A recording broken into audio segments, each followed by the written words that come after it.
எப்போதும் இட்லி தோசைன்னு சாப்பிட்டு போர் அடிக்குதா? அப்போ வாரத்தில் ஒரு நாள் இந்த ஆரோக்கியமான அதிக புரத சத்து நிறைஞ்ச பருப்படை தோசையை செஞ்சு சாப்பிடுங்க. உடம்புக்கு ரொம்ப நல்லது. ஹாய் மக்களே, எல்லாரும் எப்படி இருக்கீங்க? எல்லாரும் நல்லா இருக்கீங்கன்னு நம்புகிறேன். இந்த வீடியோவில் பருப்படை தோசை எப்படி செய்யறதுன்னு தான் பார்க்க போகிறோம். இந்த அடை தோசையை 2லேருந்து 3 சாப்பிட்டாலே வயிறு நல்லா ஃபில்லிங்காக இருக்கும். இந்த தோசையோட டேஸ்ட்டை இன்னும் என்ஹான்ஸ் பண்ணுறதுக்கு சில பொருள்லாம் சேர்த்துருக்கேன். வீடியோவை ஸ்கிப் பண்ணாமல் கடைசி வரைக்கும் ஃபுல்லாக பாருங்கள். அப்புறம் நம்ம அபப்ரா லைஃப் ஸ்டைல் சேனலை மறக்காமல் சப்ஸ்கிரைப் பண்ணிக்கோங்க. வாங்க வீடியோக்குள்ளே போகலாம். இப்போ பருப்படைக்கு மாவு ஊற வச்சுக்கலாம். ஒரு பாத்திரம் எடுத்துக்கோங்க. அதில் 1 டம்ளர் இட்லி அரிசி, 1 டம்ளர் நார்மல் சாப்பாட்டு அரிசி சேர்த்துக்கோங்க. உங்ககிட்ட இட்லி அரிசி இல்லைன்னா அதுக்கு பதிலாக 1 டம்ளர் பச்சரிசி, 1 டம்ளர் சாப்பாட்டு அரிசி சேர்த்துக்கோங்க. அடுத்து பருப்பு வகையெல்லாம் சேர்த்துக்கலாம்.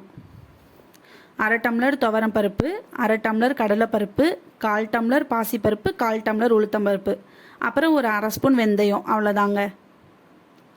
இப்போ இதை நல்லா கழுவிட்டு 2லேருந்து 3 மணி நேரம் ஊற வச்சுக்கோங்க. அதுக்கு மேலே ஊற வைக்க தேவையில்லை. அரிசி பருப்பு நல்லா ஊறினதுக்கு அப்புறம் பார்க்கலாம். இப்போ 3 மணி நேரத்தில் அரிசி பருப்பு சூப்பராக ஊறி வந்துருச்சு. இப்போ அடமாவு அரைச்சிக்கலாம். தண்ணியெல்லாம் நல்லா வடிச்சிட்டு அரிசி பருப்பை தனியாக எடுத்து வச்சுக்கோங்க. நான் மிக்சியில் தான் மாவு அரைக்க போகிறேன். நீங்கள் மிக்சிலையும் அரைச்சிக்கலாம், இல்லைன்னா கிரைண்டர்லையும் அரைச்சிக்கலாம்.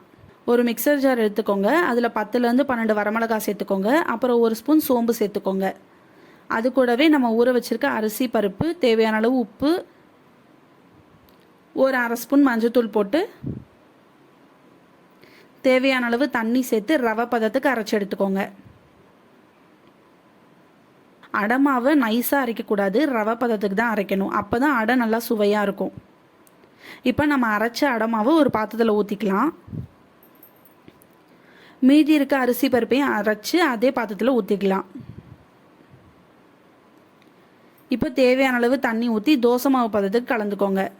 இப்போ மாவு ரெடி பண்ணியாச்சு. இது கூட இன்னும் கொஞ்சம் பொருள்லாம் சேர்க்கும் போது இன்னும் அடை சூப்பராக இருக்கும். அதுக்கு பொடி பொடியாக கட் பண்ணி வச்சுருக்க வெங்காயம், கருவேப்பிலை, கொத்தமல்லி எல்லாம் சேர்த்துக்கோங்க.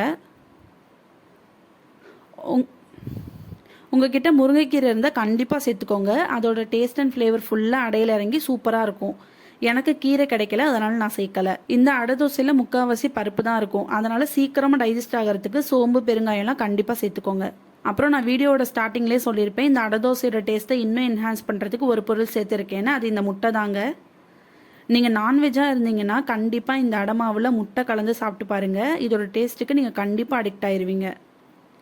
இந்த மாதிரி முட்டை அடை செஞ்சு சாப்பிட்டுட்டு எப்படி வந்துச்சுன்னு கண்டிப்பாக கமெண்ட்ஸில் சொல்லுங்கள்.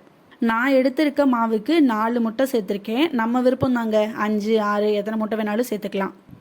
இப்போ முட்டையை சேர்த்து நல்லா கலந்து வச்சுக்கோங்க மாவை. இந்த பருப்படை மாவை இட்லி மாவு மாதிரி புளிக்க வைக்கலாம் தேவையில்லைங்க. 3 மணி நேரம் அரிசி பருப்பை ஊற வச்சு அரைச்சி உடனே அடை சுட்டு சாப்பிட்லாம். இப்போ போடுறது எல்லாமே போட்டு அடை மாவு ரெடி பண்ணியாச்சு. இப்போ அடை சுட்டுக்கலாம். இப்போ அடுப்பில் ஒரு தோசைக்கல் வச்சு நல்லா சூடானதும் நம்ம ரெடி பண்ணி வச்சுருக்க மாவை ஒரு கரண்டி ஊற்றி உங்களுக்கு எப்படி தேவையோ மெலிசாவோ இல்லை ஊத்தாப்ப மாதிரியே தேய்ச்சி சுற்றி எண்ணெய் ஊற்றி நல்லா வெந்ததும் திருப்பி போட்டு எடுத்திங்கன்னா ஹை ப்ரோட்டீன் அடை தோசை ரெடிங்க. இந்த அடை தோசைக்கு எந்த சைட் டிஷ்ஷுமே தேவையில்லைங்க. வெறுமனை சாப்பிட்டாவே செம்ம டேஸ்ட்டாக இருக்கும்.